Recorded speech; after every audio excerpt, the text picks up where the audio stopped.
When does talent or a talented person start becoming a product? Most times in today's day and age, where we see different artists, musicians, actors, the line is blurry. But I think what I really want us to really focus on is what is going on in Nollywood, especially concerning child actors. That is what we really need to focus on.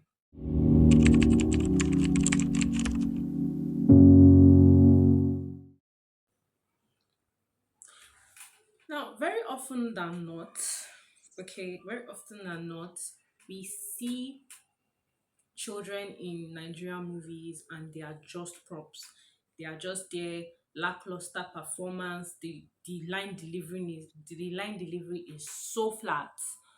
And in the rare instances where we do see child talents that shine through the screen and they give performances that go beyond just being cute and lovable, what are we doing exactly to protect these people and to make sure that they actually have a healthy experience in the limelight or in stage or on theater? Now, why do I say that? You know, like, because we see that these people are being exploited. We see child actors being thrust into positions they ought not to be in at all. Okay, so before we go into the video proper, I just wanted to like a welcome, because we'll be having two case studies that I would like us to be looking at just for the purpose of this video. That's Regina Daniels and Mercy Kenneth.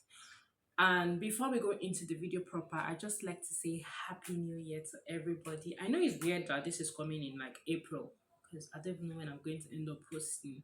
But this year has just been the first quarter of the year has been a lot for me. It has been a lot for me.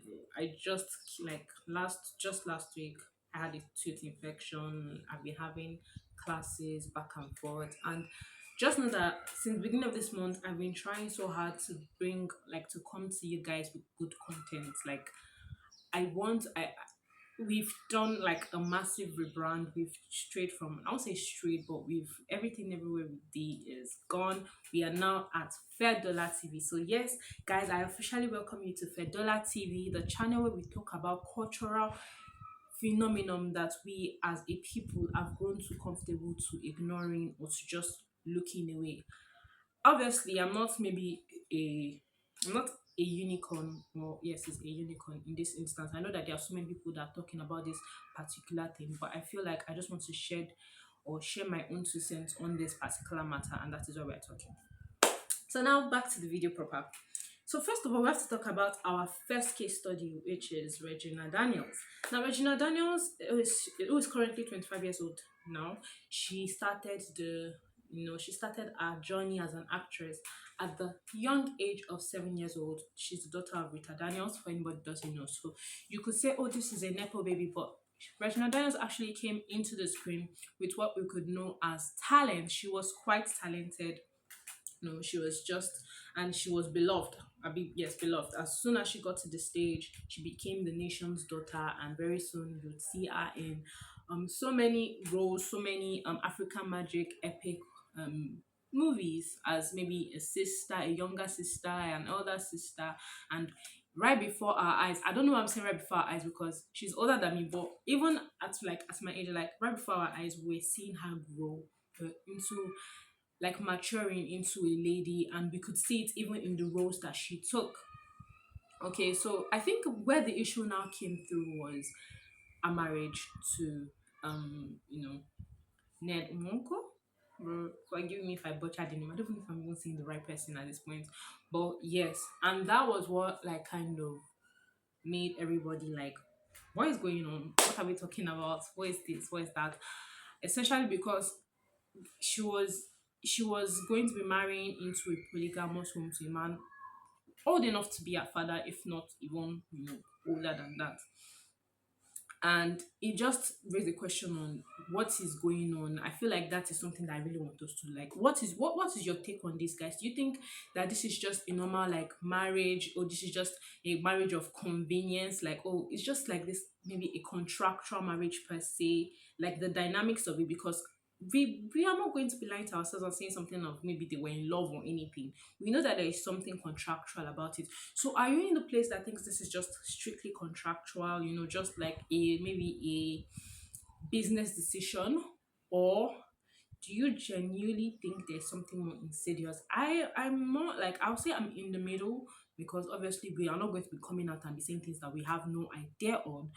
But genuinely, when you sit down and think about these things, especially as I go further into the video, you see that there are a lot of nasty things that we really need to like talk about in this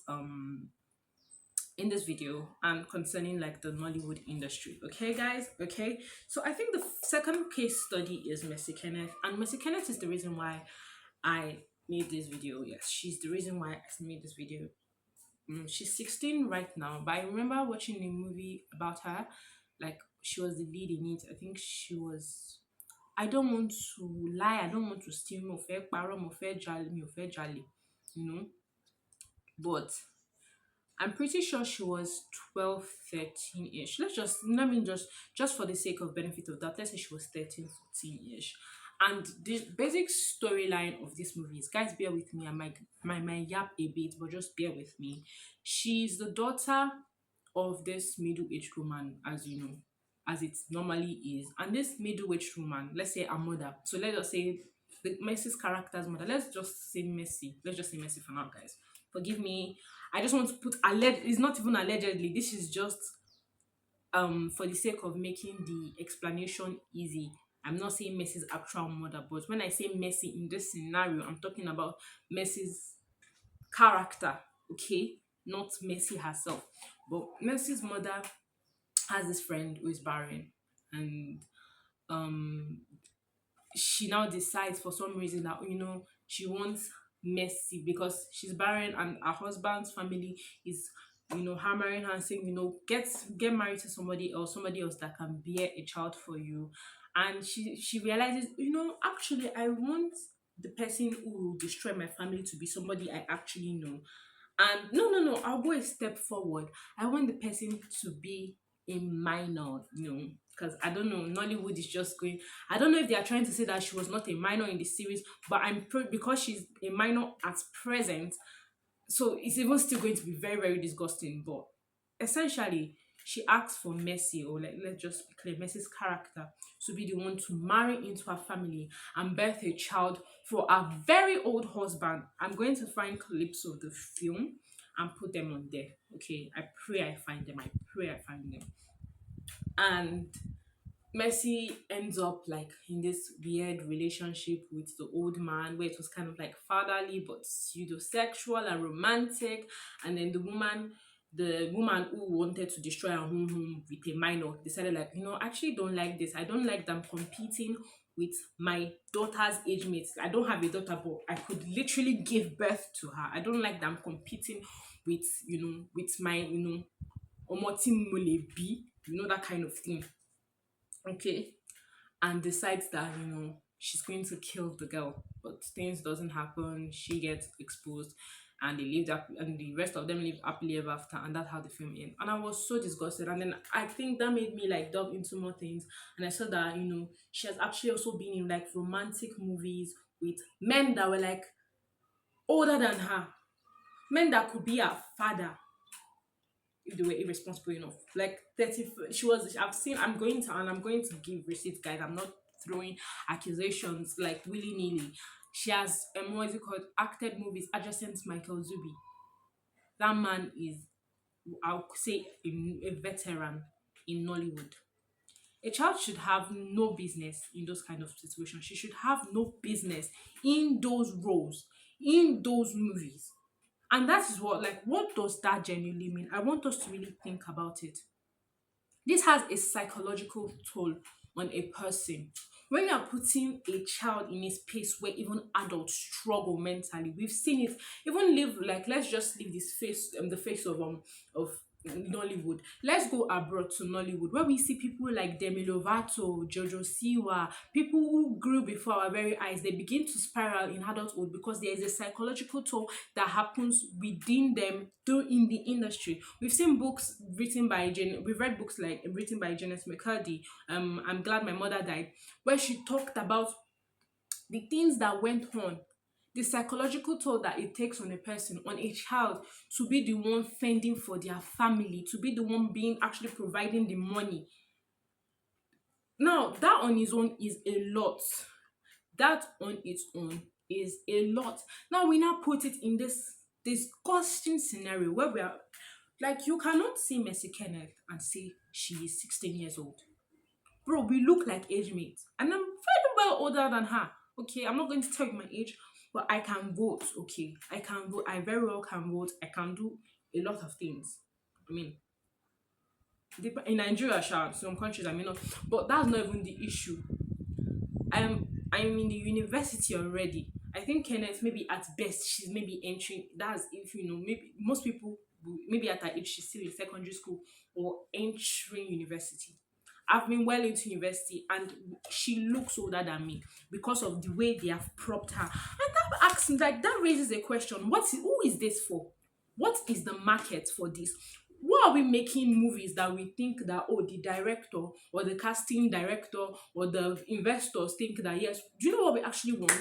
A teenager. We actually want a teenager in a pseudo romantic position with a man that is 20 years older than her. Who exactly is who exactly are we catering to? Who? Who exactly are we catering to?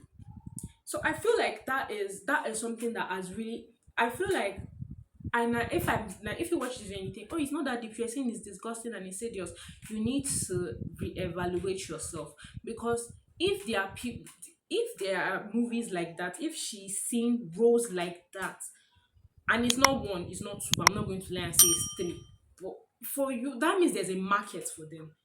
And I'm telling you that there is demand. The issue might just be supply. That's what I'm trying to let you know. And that is something we really need to look into. We need to investigate these projects. The people who are investing, who are funneling money into this thing, because we know, eh? It's not like we're lying. We've seen these things, we've seen them even in movies themselves, where we see that the investors do have a lot of power concerning the direction a movie is going to take. It might not be so large, but we've seen. I've watched so many K dramas where, like, oh, the investors be like, oh, we want this person, we don't want it to end that way. So we know that there are investors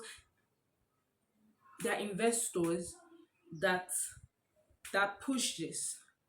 Then even the parents of these children who are seeing their children being propped up in sexual or semi-sexual, there are people who watch this thing and it's feeding their disgusting, vile, if ephebophobic or pedophilic desires, and you're putting your child in such a position just because of money. We need to investigate those people.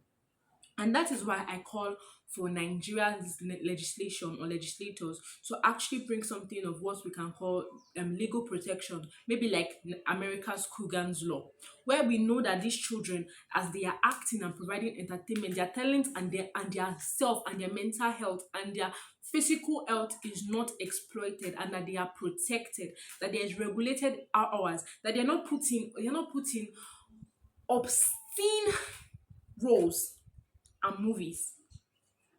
Like, for the life of me, I can never imagine why a child should be in a movie that they are not old enough to watch. I really do not. But that's just my own personal opinion.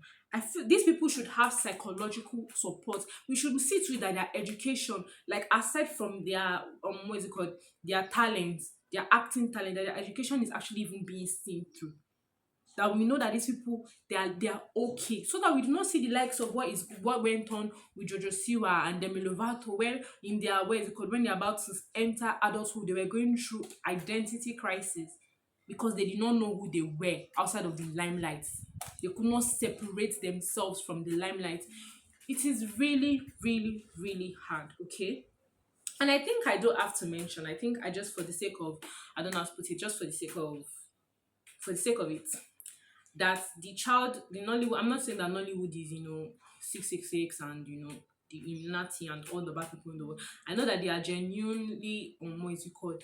child actors that, they started as child actors, they transitioned into acting, like, I'm not going to call them adult actors, acting. They were no longer child actors, and their experience was all well and dandy, that maybe their parents were in the industry already, and all that and all that and all that. What? Still, we still need to talk about people who are not getting that protection, especially when you see all these YouTube movies where it's YouTube that you, okay, I just have maybe 150K, 200K, I just see small money. I'll gather my friends, we'll act film inside one house, and we finish the film. Those are the people we really need to focus on. Yes, there are some people, there are movie productions that have proper structure, and yes, we know that the children in those movies are protected, but those movies are not. For one of those movies, there are 20 YouTube movies. Okay, so I really want us to, especially when we look at it, that it is usually the female, the female or the girl child actors that are in this position. People like what is his name? Is it no Toby? Forgotten his name. The person that acted Timini in Jennifer's Diary. He started as a child. Okay, he started as a child, and I can think of many child actors that they came out good. But when you think about them, a lot of them, a large number of them are male. It is actually the women, the girl children now. What am I saying? The girls that we really need to protect. So that is what I just have to say. That is what I have for today's video. This is something that I want you to, a food for thought. Nollywood is a place where we know is safeguarded by disgusting, okay, disgusting people who want to prey on women. I'm saying women now, adults. So in a place where adults are struggling to wade through the murky waters, how do you now expect children to come out unscathed? How? This is something we really need to look into. Now, if you enjoyed this video, if you made it to the end of the video, I'm so glad that you came here. I'm happy. As I said, this is Fedola TV. We talk about a lot of stuff. Please, you can, like the video, comment your thoughts, and subscribe so that you will not miss any of our other videos. I like that you are here. I'm already yapping. Just have a nice day and goodbye. See you in the next video.